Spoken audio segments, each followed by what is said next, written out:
Jerusalem once stood as the crown of ancient Israel, a city of kings, prophets, and divine promise.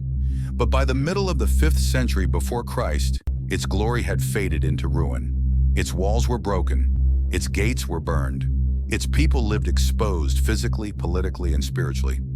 Though the Jewish exiles had returned from Babylon decades earlier, Jerusalem remained vulnerable, humiliated, and unfinished.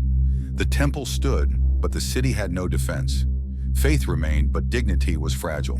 And far away in the heart of the Persian Empire, a single man would soon change the course of this broken city. His name was Nehemiah. Nehemiah was not a soldier, he was not a priest, he was not a prophet. He was a cupbearer to King Artaxerxes I of Persia, one of the most powerful rulers the ancient world had ever known. This was no ordinary servant. A cupbearer was trusted with the king's life-testing wine for poison, standing close to royal authority and advising in matters of state. Nehemiah lived in Susa, the Persian capital. He wore fine garments, he walked marble halls. He lacked nothing, yet his heart remained in Jerusalem. In the 20th year of King Artaxerxes, around 445 BCE, visitors arrived from Judah. Nehemiah asked a simple question: how are the people? How is Jerusalem? The answer crushed him. The wall of Jerusalem is broken down, and its gates have been burned with fire. Nehemiah wept. For days he mourned. For weeks he fasted. For months he prayed. Not political strategy, but repentance. He confessed the sins of Israel. He appealed to Yahweh's covenant. He asked not for comfort, but for courage. One day Nehemiah stood before the king, and for the first time, his sorrow showed. This was dangerous. In the ancient Persian court, no one was permitted to appear sad before the king. Sadness could imply dissatisfaction, rebellion, or ill intent. Punishment could mean death. Nehemiah later wrote, "I was very much afraid." The king noticed, "Why is your face sad, seeing you are not sick? This is nothing but sorrow of heart." In that moment, Nehemiah prayed silently. Prayer and dependence on God had become a permanent feature in his life, such that at every turn in his life, he sought for God's help. Finally, Nehemiah answered the king, "Let the king live forever. Why should my face not be sad when the city of my fathers lies in ruins?" The king listened. Then he asked a question that would change history. "What do you request?" Nehemiah prayed again and asked boldly, "To return to Jerusalem, to rebuild its walls." And the king said yes, but not only yes. He appointed Nehemiah governor of Judah, and on Nehemiah's request, he issued royal decrees to provincial governors to provide safe conduct for Nehemiah until he arrived Judah. He ordered timber from the king's forests. He sent soldiers and cavalry to escort him safely. Nehemiah would later write, "The good hand of my God was upon me." Nehemiah arrived in Jerusalem under Persian authority. For 3 days he said nothing. At night he rode quietly through the ruins, measuring stones, broken gates, fallen towers. Only when he understood the task did he speak to the people. "Come, let us rebuild the wall of Jerusalem, that we may no longer suffer disgrace." And the people replied, "Let us rise up and build." Opposition came immediately. Sanballat, Tobiah, Geshem. They mocked, they threatened, they plotted violence. Nehemiah responded with prayer and preparation. He armed the builders. They worked with one hand and held weapons with the other. He posted guards on site. When enemies tried distraction, Nehemiah replied, "I am doing a great work, and I cannot come down." In 52 days, the wall was completed. The impossible had been done. Nehemiah now ruled Judah as governor for 12 years, and he ruled differently. When he discovered the rich were charging usury to the poor, seizing land, homes, and children. They were charging them a percentage of the money lent to them, grain, new wine, and olive oil, which the people were supposed to pay alongside their debts when the time to pay their debts came. When they couldn't pay their debts because of the heavy burden of the interest, the nobles took their fields and vineyards, olive groves and houses.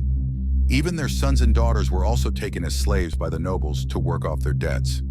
Nehemiah confronted them publicly, and when he was done rebuking them for their evil deeds, they accepted they had done wrong and promised that they will not demand anything from them again. So Nehemiah made all the nobles and officials take an oath to do what they promised and went on to lay a curse on anyone who didn't keep to the promise. In laying the curse, Nehemiah shook out the folds of his robe and said, "In this way may God shake out of their house and possessions anyone who does not keep this promise. So may such a person be shaken out and emptied." He abolished the interest rate and restored the people's seized properties.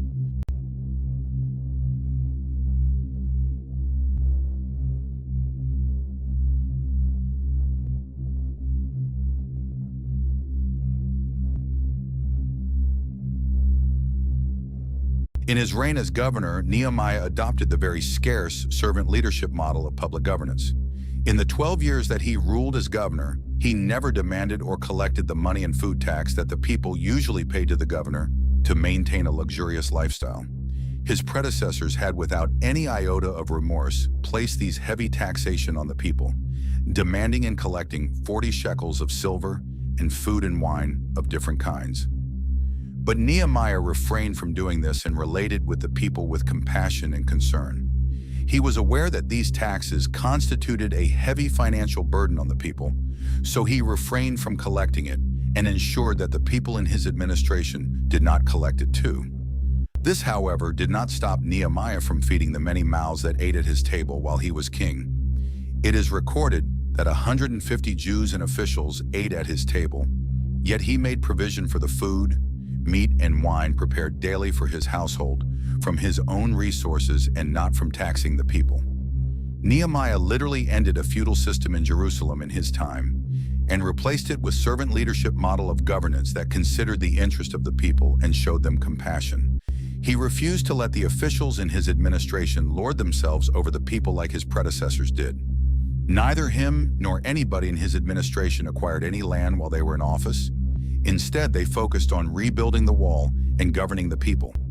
During the work on the wall, Nehemiah showed exemplary leadership by contributing to the treasury instead of demanding that others should give, while he refrained from participating in the giving like his predecessors did. He gave a record of 1,000 derricks of gold, 50 bowls, and 530 garments for the priests, which was something unpopular for someone of his status to do. As a devout Jew who reverenced God, he brought the heart of the people back to their God, Yahweh. He worked with Ezra the priest and teacher to summon the people on a solemn assembly where they confessed their sins and repented from their wicked ways to follow their God.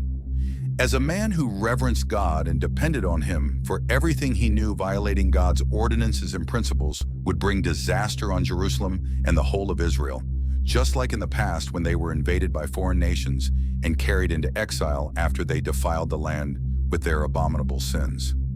So with his powers as governor, he abolished everything he believed would dishonor God and defile the land if the people did them. He abolished trading on the Sabbath and ensured that the gates and doors of Jerusalem was shut on the evening before Sabbath. He stationed soldiers there at the entrance of Jerusalem to prevent anyone from bringing in goods into Jerusalem on the day of the Sabbath. He also abolished interracial marriages between the Jews and the people from foreign nations, especially Ammonites, Moabites, and Philistines, because of their culture of idol worshiping and their long history of influencing and converting their Jewish spouses into idolatry. He made the people understand that the success and progress of Jerusalem depended solely on their relationship with Yahweh, their God. If they were obedient and faithful to him, the city would experience continuous progress. If they were not, the city will not prosper. At the end of his 12 years' reign as governor, Jerusalem and the whole of Judah had been fully restored and had experienced progress and stability that the nation hadn't seen since the Babylonian invasion of Jerusalem. If history teaches us that we study the past so we can learn from it, then we definitely need to learn how to practice servant leadership from the life of Nehemiah, a man who had political power but did not use it to lord it over people, and ruin society because of selfish interests like political leaders do in our time, but instead adopted the servant leadership model of governance and showed compassion and concern to the people, and pursued only what was in the national interest of his people and society. If the political leaders of our time emulates the life of this historic governor, who did not use his powers to amass wealth nor subjugate his people, a man who put God first in everything he did, a man who while in power did not acquire any land but gave to the state treasury instead of taking from it like most other political leaders will do, then the world will experience a total overhaul of her political leadership systems and societal transformations that will birth numerous developed nations and stable economies across the globe. Nehemiah, the Jewish political leader, might have lived and died in the ancient times, but his legacy as a determined and resolute servant leader who changed the course of his nation's history still remains an indelible example for leaders to follow. Subscribe for more on this channel.